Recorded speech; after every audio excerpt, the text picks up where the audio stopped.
My name is Eden Sky, and I'm from the 13moon.com website. Been publishing 13 Moon natural time calendars for the last 15 years. And I'd like to speak a little bit today about the 2012 prophecy. I'm sure many of you are familiar that the Mayan grand cycle of the 13 Baktun long count will end on December 21st, 2012. And so we are right now living through the culmination of a 5,125-year wave of history. And it's an honor to be alive in these times. There are many peoples from many traditions and many cultures around the world who have spoken of these times of the living prophecy.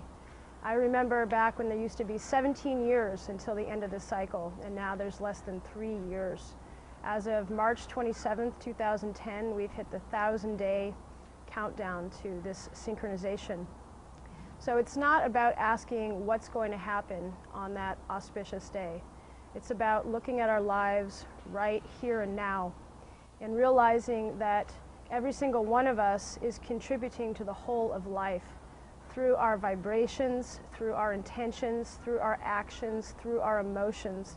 Every single one of us is an instrument of culture, and every one of us is feeding into the one planetary equation. And we need to realize how we are affecting the whole. And we need to realize that it is our mission to establish a new culture based on conscious, harmonious interconnectedness. And I like to think of these times that we are in on this planet right now as a time of a global healing crisis. And that our duty, our job, is to arise as the medicine warriors. And every single one of us has a different piece in this puzzle. We all have different gifts, different abilities, different skills.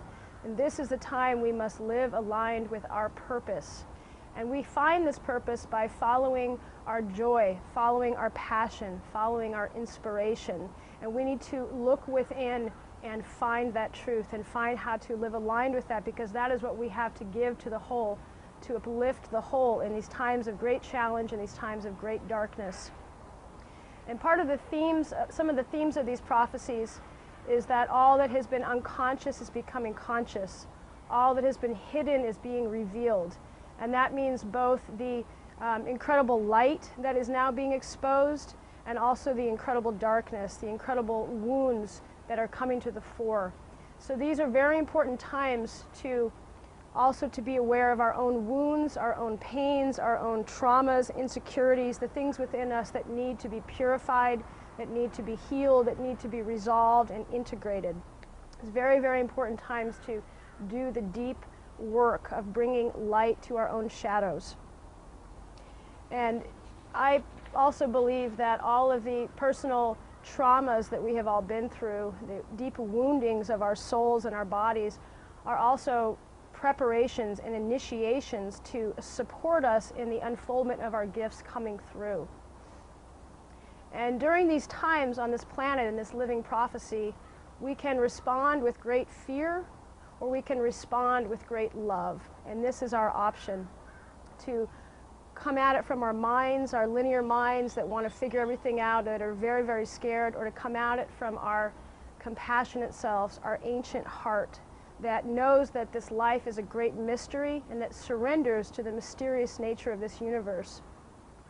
And the truth about 2012 and this prophecy is that no one can tell you with any certainty what's going to happen, whether today, over these next 2.5 years, or on that day. No one can tell you with any certainty what's going to happen. There are no experts. It's all a matter of also being aware that what we conceive of 2012, what we project onto it, has a direct effect in how it manifests and how it unfolds. And the truth is that the only way to really know how to navigate in these times of great uncertainty is to find our own hearts. Our hearts hold the key. To also to find our direct connection to the living earth, to the heart of the earth, our direct connection to the heart of the universe, and to find our spiritual guides who live within our own hearts. This entire prophecy of awakening is about finding our hearts. It's actually as simple as that. Our hearts are aware and deeply, intimately feel the unification and the connection of all of life. Our hearts know how to live in respect and harmony with all of life.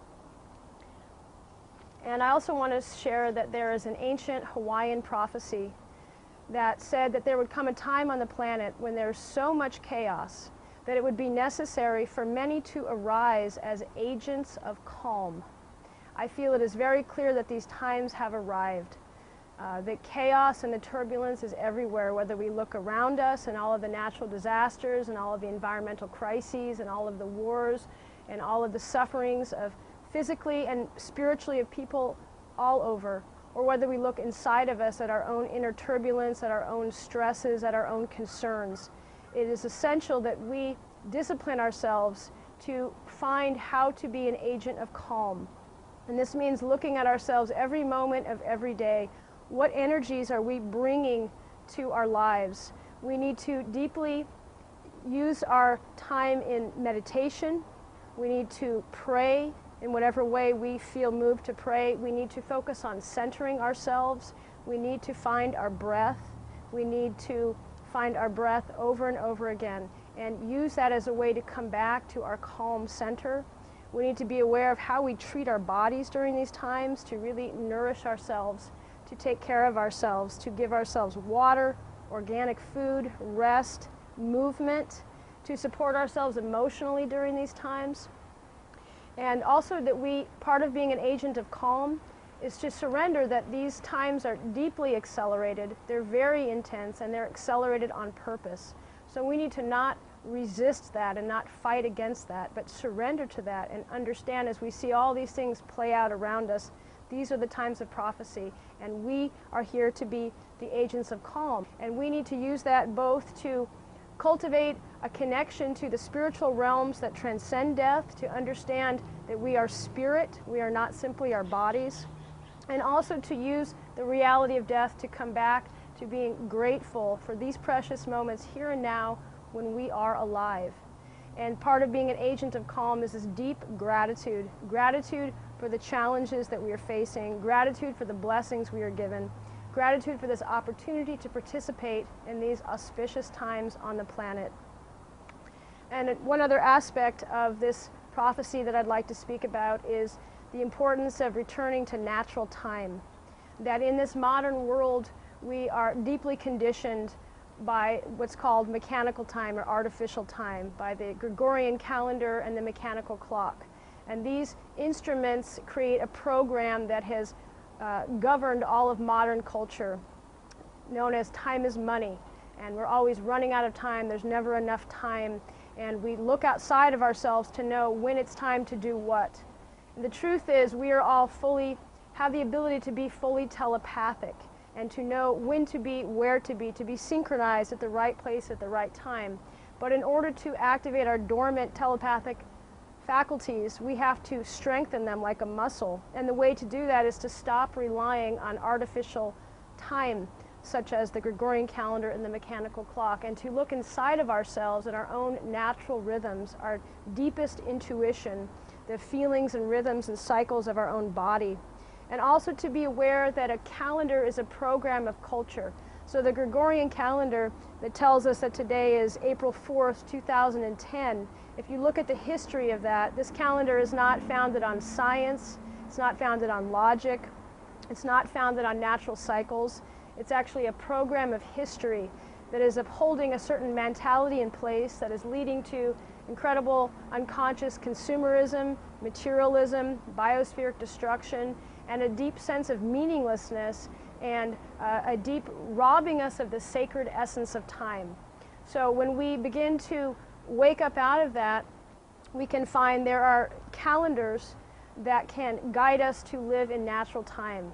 For instance, the 13 Moon Natural Time Calendar, which is a modern application of the ancient time science of the Maya, gives every day a unique energy for us to focus on the cycles and codes and rhythms of natural time. And we can begin to live in resonance with the harmonic ratios that govern the entire universe, in the microcosm and the macrocosm. So I say, in Lakesh, I am another yourself.